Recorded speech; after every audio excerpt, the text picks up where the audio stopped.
This is the JFK Conflict on the PIA radio network. I'm Edwin Newman.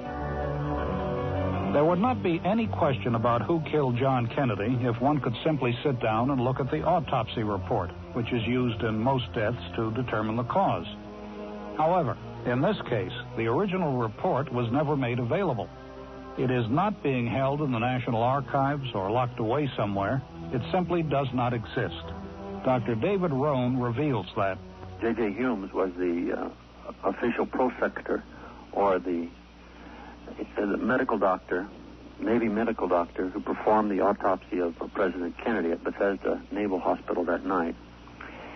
And then he swore that he took the autopsy notes and the draft of the autopsy and burnt them in his recreational room fireplace. And then he rewrote them and did a second draft. Then that second draft is later rewritten, and you have a third draft. And from the second to the third, in shots become out shots, lacerations become scratches, up becomes down. There's severe changes in it.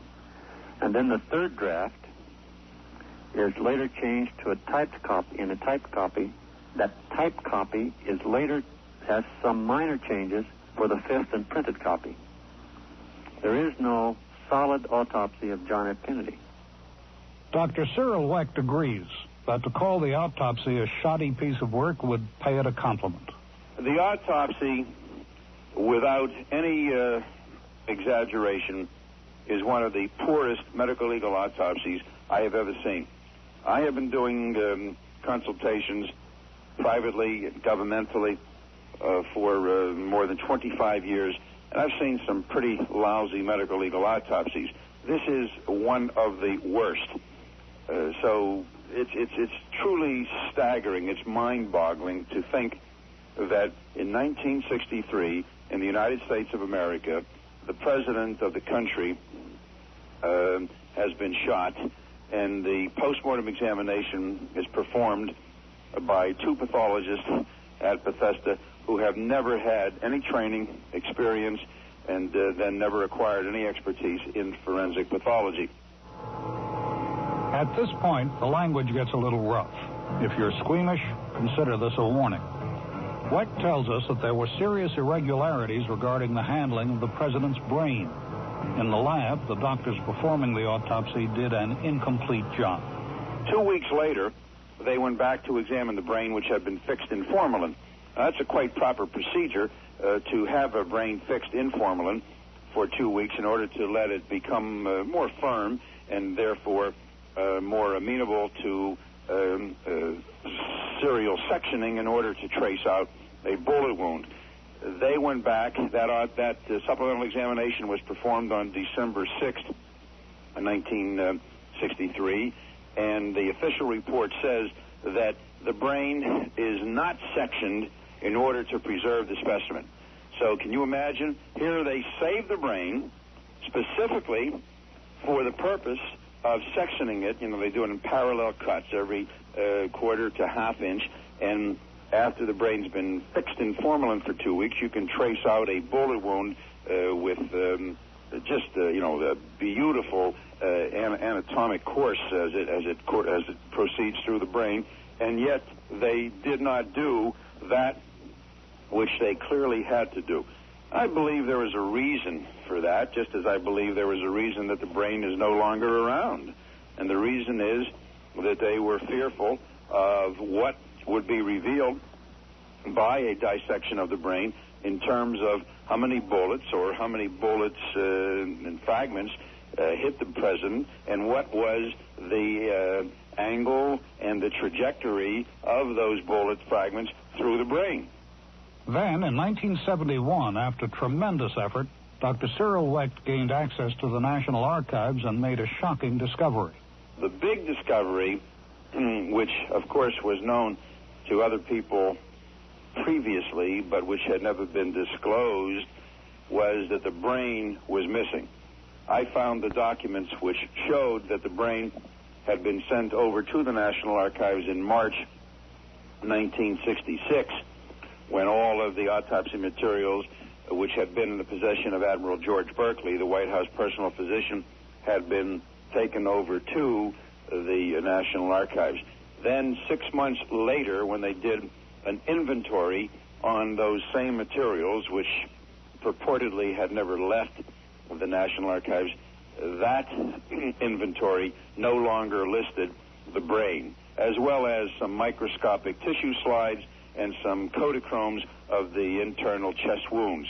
The other thing I found was that the photographs showed that the bullet wound in the back of the head was about 4 inches higher than it had been diagrammed in by the pathologist who did the autopsy.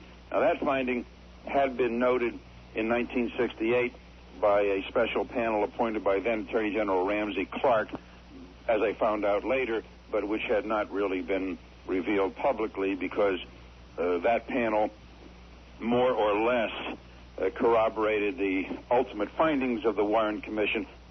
That the National Archives ended up with the autopsy materials, including the brain, is also a fact that should be noted.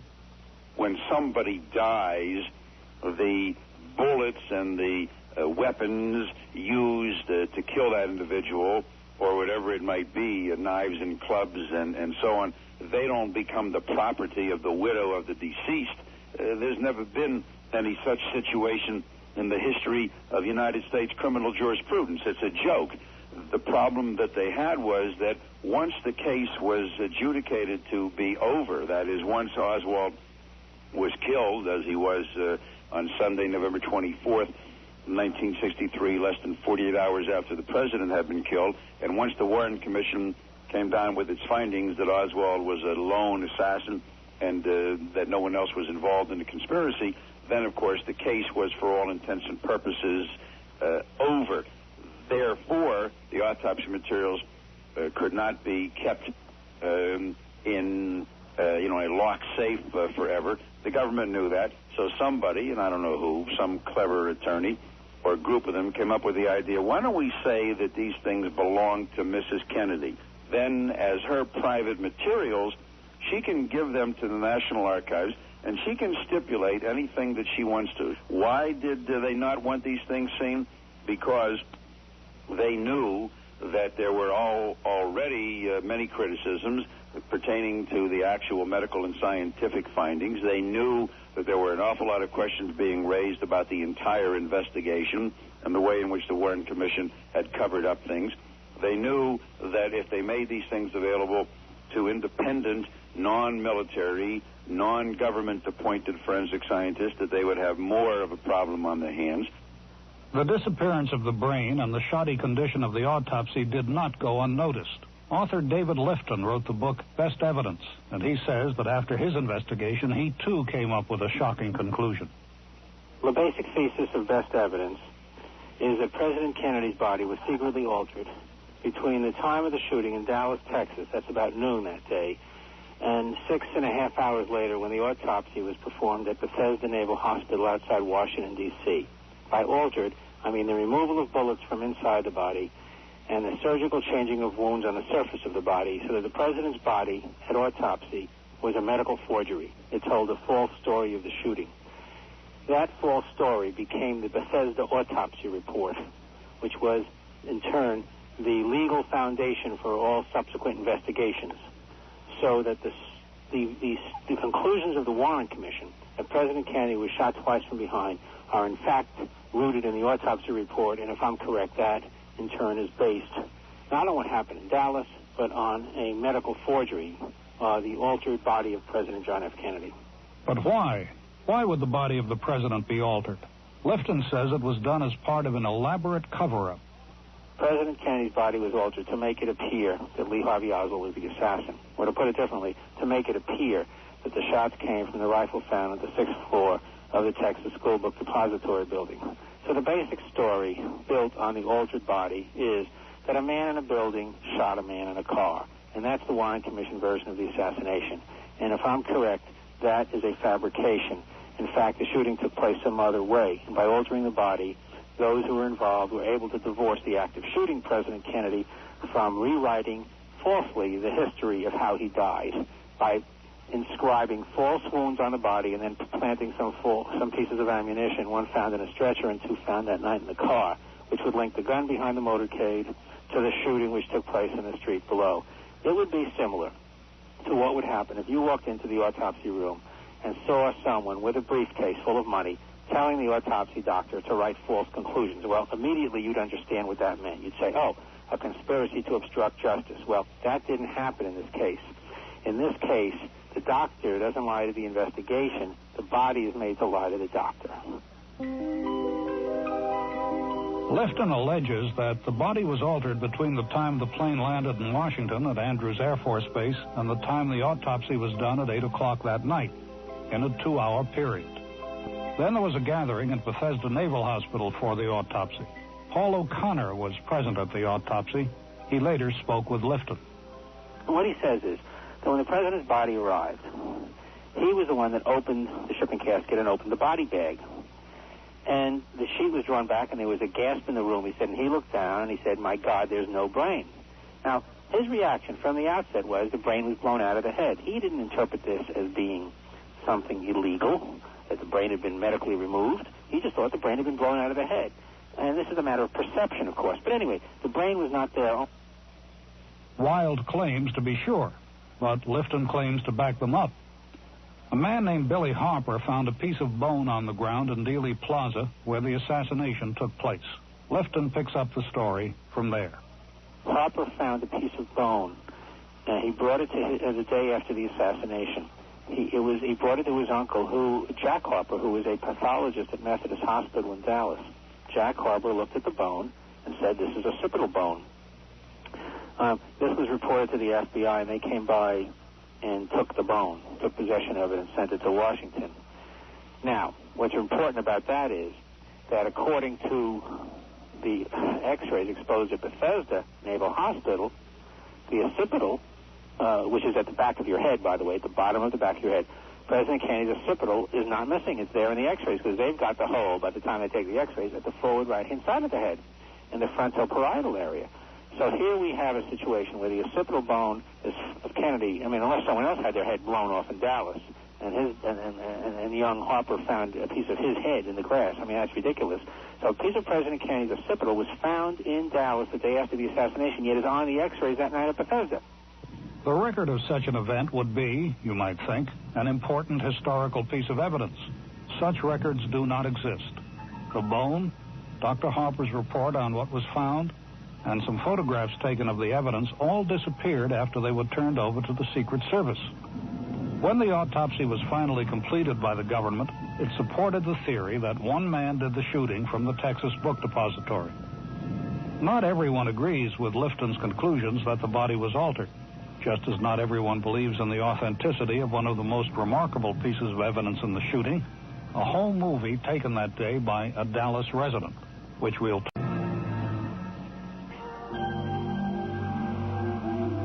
Welcome back. I'm Edwin Newman. The opinions on David Lifton's discoveries vary widely. He's hailed as a first-class journalist by some, a fraud by others. There's no question that his conclusions strain the imagination. But on the other hand, they could be the revelation of the century. Among those who support him is Robert Sam Anson. He sees Lifton as a pioneer who dared to break new ground. Prior to Lifton's work, critics were always faced with the dilemma, namely that the doctors and nurses at Parkland Hospital, where President Kennedy was taken after the shooting in Dealey Plaza, described the wounds one way, where later that evening all the autopsy surgeons at Bethesda Naval Hospital in Maryland described the wounds differently. In the past, critics have either had to believe that either A, all the people at Parkland were either mistaken or part of the conspiracy, or B, all the people at Bethesda were either mistaken or part of the conspiracy. Lifton has come up with an explanation that, if you believe it, says that nobody was mistaken and nobody was a part of the conspiracy as far as the medical staff is concerned, but both versions are correct because if there was the body was altered. He hangs a lot of that on the statement statement of the autopsy surgeon at Bethesda, a statement that was tape recorded at the time of the autopsy, where the autopsy begins and the surgeon says there has been surgery on the body, namely at the top of the head. And Professor Philip Melanson agrees, though with some qualifications. My opinion is that Lifton has demonstrated conclusively that there is real discrepancy, real conflict in the autopsy evidence and in the handling of the president's body. That, it seems, he has demonstrated very well, that between Dallas and Bethesda and the autopsy, the wounds were different, the data was different, and he also, I think, clearly demonstrates that something may have been going on. Now, what I don't think is fully set out in Lifton's book, and where I may disagree with it, is that I think that doesn't lead you to be able to conclude who was doing what to the president's body and why. I think implicitly or explicitly, Lifton is telling us it's part of a purposeful conspiracy in the case. I don't think from his data that you can reach that conclusion. Other opinions of Lifton's work show that when feelings run cold, they run very cold. Archivist Dave Rohn minces no words. I think David Lifton's book, Best Evidence, is a mockery on the word book. His scenario requires more people to be involved than is humanly possible to pull off and keep quiet. I mean, he actually requires over 100, 150 people to keep quiet and to engage in something so sinister. Everything from buck privates all the way to generals.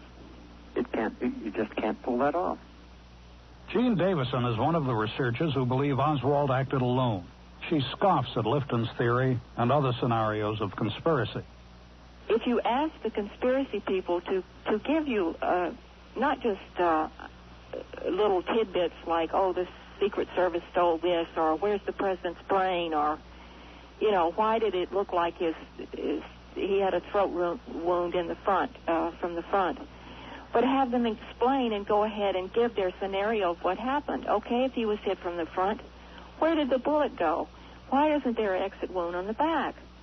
And so on. And you know, I mean, if you try to make them fill in the blanks and present a story that actually makes sense, no one has done that. No one has come up with an explanation that really is believable. When they try to put it together, that it was a frame-up of Oswald, the story becomes so outrageous that it's laughable. You're drawn back to Robert Sam Anson, who looks at the facts and concludes, recent polls have shown that 88% of the American people believe that there was a conspiracy that killed John Kennedy. Unfortunately, the remaining 12% seem to work either for the U.S. government or for the nation's press. A lot of the facts just don't seem to add up to me that there was a lone gunman. I tend to think it might be CIA, but I don't know that for sure, but I don't think Oswald even had anything to do with it. And I think that we should even pursue why the Warren Commission didn't give us the honest truth. I think all murders should be solved, but I don't think this one will because it's government connected. Oh, of course there was conspiracy. You'd have to be a fool to think otherwise. I just feel that Lee Harvey Oswald was a lone gunman. I know they've done a lot of studies and so forth, but they really haven't come up with any concrete solution. Nobody could have done that alone. I mean, if you see the film, you know that his head goes the other way, and it's not just one gunman acting alone. It just couldn't be. I think that the mob did it. I think we should find out what happened. I don't care if it's 25 years later or 50 years later. We need to know who killed our president. The JFK conflict returns right after this.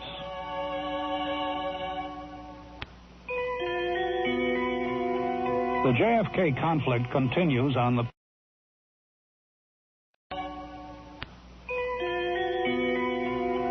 The JFK conflict continues on the PIA radio network. I'm Edwin Newman.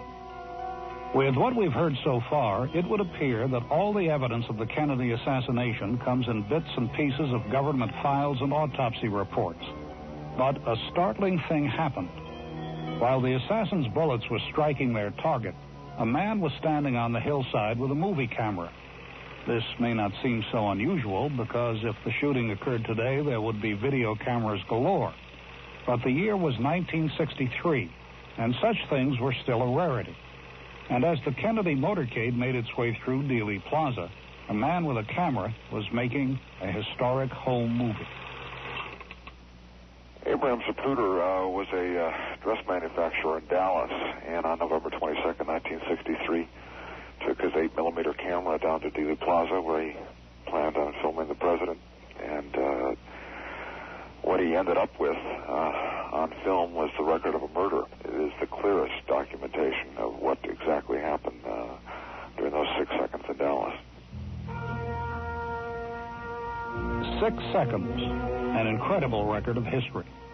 The motion picture showed Kennedy before he was struck by the assassin's bullets and as the fatal shots struck their target. Including the film before the shots, a few more than 300 frames were of key importance to the government, and they pounced on it right away. Abraham Zapruder was immediately besieged by Life magazine, which wanted the film, then the Central Intelligence Agency, which wanted it also. It is here that the story gets foggy. Did the film leave Abraham Zapruder's possession and go into the hands of the CIA? He has claimed no, that Life magazine got the film first. Then copies were made and given to the CIA. Those copies were, according to some, altered. Professor Philip Melanson. First we were told the CIA didn't analyze it. Government didn't officially analyze it until perhaps the next day. Now we know that there was a CIA analysis of the Zapruder film, and strong indications are that they were analyzing the original. For one thing, it simply doesn't make sense that a bystander in Dallas who has recorded the president's murder on film, Abraham Zapruder, is able to say to the government, you folks can't have my original, I'm going to sell it to a magazine, but I will, out of the kindness of my heart, give you 2 copies to work with. I think it's preposterous to think that with a president murdered, someone in government wouldn't be smart enough to figure that the original of the filmed record of that murder is the best, most important evidence going, and it ought to be looked at right away. So it's speculated that the government must have had its hands on the film first. That speculation is made more plausible when you hear what Bernard Fensterwald has concluded. Well, Life magazine and the commission both published the frames. The 2 frames just at the time of the headshot were reversed. So instead of it looking as though Kennedy went forward, in fact, he went backward. And the FBI apologized and said they got the 2 frames mixed up and got them reversed. It seems odd that out of 300-odd frames, the 2 most crucial ones would be reversed. But it fit their theory of the lone nut gunman rather than a shot from the grassy knoll. So it was altered in that sense. Indeed, some people, looking at Life magazine's photo spread, believe that some of the other frames have been touched up to hide some of the more gory details. David Lifton believes the film was forged because it had to be. Okay, if they altered the body, that explains the Bethesda conclusions. But wasn't there a camera going in Dallas? That is, during the shooting. And the answer is yes, there was. The Zapruder film. And I didn't want to make a big deal of it in the book, but the fact is that if you blow up those frames and look at them minutely, and I have done this, the wounds, there's something on the film that looks like a wound at the front of President Kennedy's head. That wound looks rather peculiar to me, and it's nothing that was seen by any of the Dallas doctors, and I, in a long footnote in my chapter on the head wounds, raised the question of whether the film had been altered. I'll just flat out make a statement, which I'm going to deal with much more in depth in my second book, that you can't alter the body without altering that film, because it would just give the lie away. After portions of the Zapruder film were published in Life and the Warren Commission report came out, the Kennedy assassination faded from public attention, as major stories always do. Then, 10 years ago, in 1978, it was examined again. The House Select Committee on Assassinations was seen as the answer to the continued calls for a solution to the crime. Fensterwald says what happened was somewhat shocking. Well, surprisingly, that they found that there was probably a conspiracy in Dallas, and then they promptly went out of business without looking for the conspirators. The official reason the committee stopped looking for the killers was that it had spent the appropriated $6 million and its contracted time had simply run out. However, Fensterwald says that the real reason was that the committee was terrified. By what? Physical harm. They had had 4 witnesses shot out from under them during the last year or so of their existence, and I think they were fully aware that they were dealing with a dangerous subject. Dr. Cyril Wecht says there was definitely more evidence that should have been examined. He's puzzled by the House committee's lack of movement, or in fact the lack of movement by anyone else in government after the committee report came out. Wecht is passionate on the subject. The House Select Committee on Assassinations came to the formal and official conclusion that with a high degree of certainty, approaching 100%, there were 4 shots fired, not 3, and that one of the 4 shots was fired from the right side. That was the official conclusion of the House Select Committee based upon acoustical evidence and everything else. Well, this is the United States Congress, a bipartisan committee, the highest level. That's their finding, and to this day, 10 years later, nobody's ever acted upon it. Not the executive branch or the legislative branch, not the FBI or the Department of Justice or the Secret Service or the Attorney General or another congressional committee or any of the other presidents. Not Ford and not Eisenhower. Carter and Reagan. I mean, nobody wants to get into this. In a moment, some possible answers as to why the government has been so unwilling to dig deeper into the assassination, and some finger-pointing. Who really killed the president?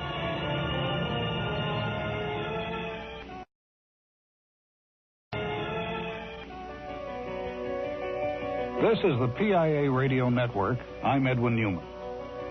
In our examination of the assassination, we've heard claims of mob involvement and Cuban involvement. But what about those who think something far more sinister was involved, the United States government? And if author David Lifton's claims that the body was altered are true, then the government certainly must have been involved. For as he says, the body was always in government custody. Castro didn't have the body. The mob didn't have the body. The Chinese communists didn't have the body. Unfortunately, the body was in the custody of the Secret Service agents. The buck stops with our government, and in fact, it stops with the United States Secret Service, or a clique, or some group within the Secret Service would hold the answer to what happened.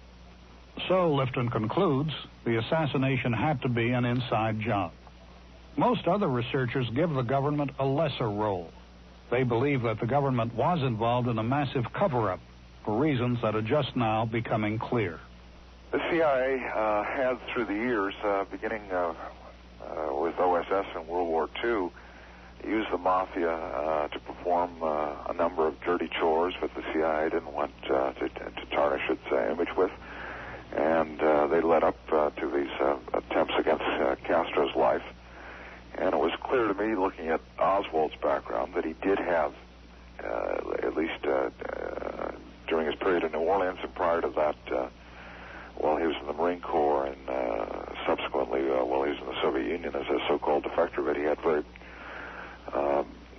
strong and numerous ties to U.S. intelligence. I'd hasten to add that the fact that Oswald had ties with U.S. intelligence does not mean that U.S. intelligence was involved in the assassination of President Kennedy. I have seen to date no credible evidence that U.S. intelligence acting on behalf of agencies of the United States government was involved in the assassination of the president. A researcher, author, and professor at Berkeley, Peter Dale Scott also believes that the government bears only partial responsibility for the killing, for averting its glance as the assassination was to take place. I've never said that people inside the government killed the president, but I have speculated that people inside the government were in a position to know that other people, Cubans, mob, or whoever, were plotting to kill the president and failed to take sufficient steps to prevent that from happening. There is a minority of investigators who believe that then Vice President Lyndon Johnson had an involvement in the assassination, an involvement allegedly stemming from Johnson's desire to protect himself from scandal. Peter Dale Scott reports that there were two curious incidents that may have tied Johnson to the conspiracy. But journalist Robert Sam Anson dispels those rumors, calling them perverse. Obviously, Lyndon Johnson benefited from the assassination, and that he became President of the United States, and his once dead political career was resurrected. That doesn't mean that he's involved in the assassination. There were a lot of people who benefited from the fact that John Kennedy was removed from the scene. No doubt Lyndon Johnson was delighted to be president, and no doubt he was happy that John Kennedy was no longer president. But I find it really obscene to suggest that because he benefited, he was involved in a conspiracy to kill the president. There is not one shred of evidence, not one, that he was involved in the conspiracy.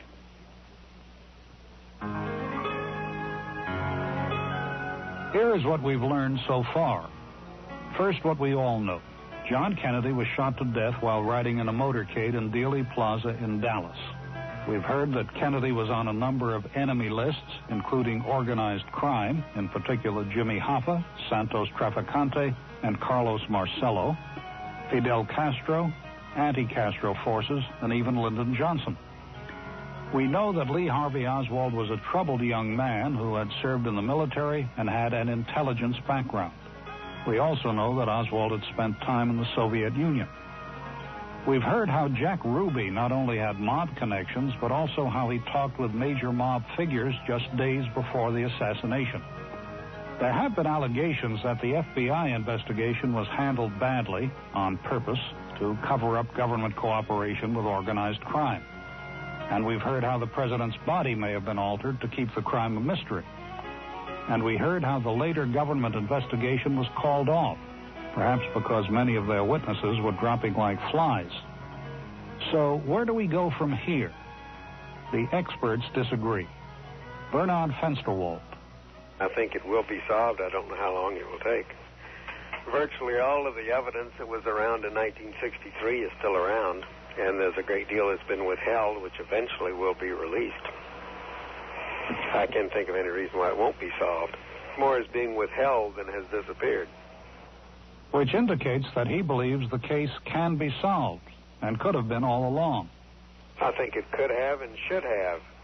We're always screaming about Latin American countries being banana republics. Certainly during the 60s, we were much more of a banana republic than any country in South America. We had all sorts of leaders shot out from under us. And in every case, we did what we could to see the truth did not come out. We didn't give a trial in the case of Dr. King. In Robert Kennedy's case, it's been obvious almost from the beginning that Sirhan was not a lone killer, and that he did not physically shoot Robert Kennedy, although he was there shooting a gun. But in every one of these cases, there's been a strenuous attempt to see that the facts don't come out. Dan Moldea, who believes beyond a doubt that organized crime murdered Kennedy, says he would like nothing more than an answer to the crime, no matter what the solution, just to put the stories to rest. What I hope to see happen is that a new administration comes in. Certainly it's not going to be the Reagan administration that's going to get to the bottom of the John Kennedy murder. But I'm hoping that an administration comes in which makes a firm commitment to, assigning a handful of agents, federal agents, who will just go out and talk to the people who are still alive, who can come up with the evidence that can once and for all solve this murder, because this remains an unsolved murder. Professor David Rohn does not believe the murder will ever be solved. He says if nothing has been done for the last 25 years, there's little reason to believe anything will be done today. In fact, he believes that the Kennedy assassination will rank among the great unsolved murders in political history, along with the deaths of Charlemagne and Thomas à Becket. For Sylvia Marr, getting the answers does not mean putting anyone else in jail or toppling the government. Her main purpose was to let the public know the truth, for the guilty to be found so, and for the innocent to be exonerated. Even if it never turned out that we could identify the real engineers of this assassination, at least to exonerate Oswald as he deserved to be exonerated, as I believe he would have exonerated himself had he not been shot to death while literally in the arms of the police. So we've come to the end of the road for now. After 25 years, the case is still open. The murder never solved to the public's satisfaction. Polls indicate that more than 80% of Americans believe that there was a conspiracy of some kind in the assassination. And despite the best attempts by journalists, investigators, and some government officials, there's still no final answer. After all this time, former President Gerald Ford still claims the Warren Commission report is correct, that one lone gunman shot and killed the president. Other investigators are just as certain that organized crime was involved. And as you've heard here, there is evidence that the government may also have played a role of some kind. So, who killed the president? After months of our own investigation, asking the experts with all the theories to share their evidence with us, the conclusion is that there cannot be one. But there are two ways to get the answer. One is for the government, at long last, to open its files, declassify the documents. The other is for someone to come forward with the missing information. After 25 years of questions, we deserve some answers, so that we don't sound as hopeless as Robert Sam Anson when he says, "The best we've been able to do since the assassination of President Kennedy is, I think, to establish very credibly that there was a conspiracy that took his life. I think we've also been able to establish very credibly that there are a number of leading suspects.